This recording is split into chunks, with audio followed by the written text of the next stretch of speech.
Moments ago, I joined over 70 of my state assembly colleagues in supporting Assembly Bill 86, California's Safe Schools for All plan.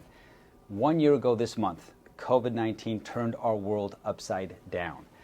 And as we know, California has been hit the hardest. Our state has suffered over 50,000 deaths, registered over 3.5 million positive cases, and has forced all of us to live and work in a virtual environment.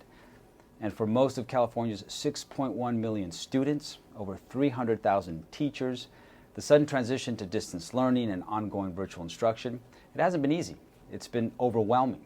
And it's been especially challenging for families and students without access to the internet, without equipment or technology, or an optimal environment or safe space to learn in.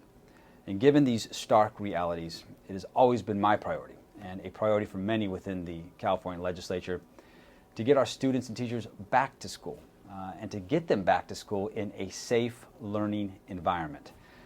And although these decisions to reopen schools will still rest with local school boards and administrators and teachers, the Safe Schools for All plan, it provides a path for returning our students back to school for in-person learning.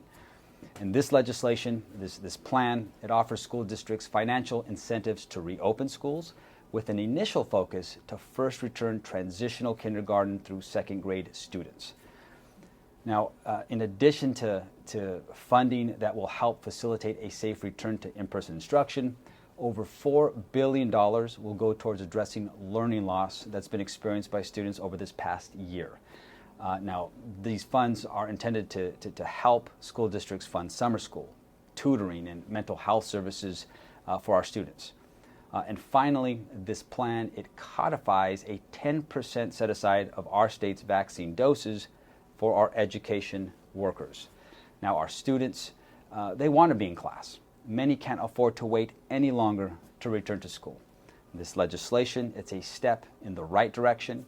And I can tell you that as a father of a 5-year-old, I'm well aware of the need to get our kids back to school as soon as possible to ensure that they get the education, that they get the social development that only in-person instruction can provide.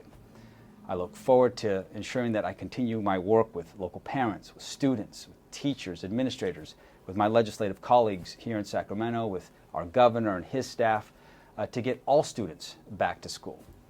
As always, please never hesitate to contact our office with any questions or concerns about this legislation or any other issue. We're always happy to help. Thanks.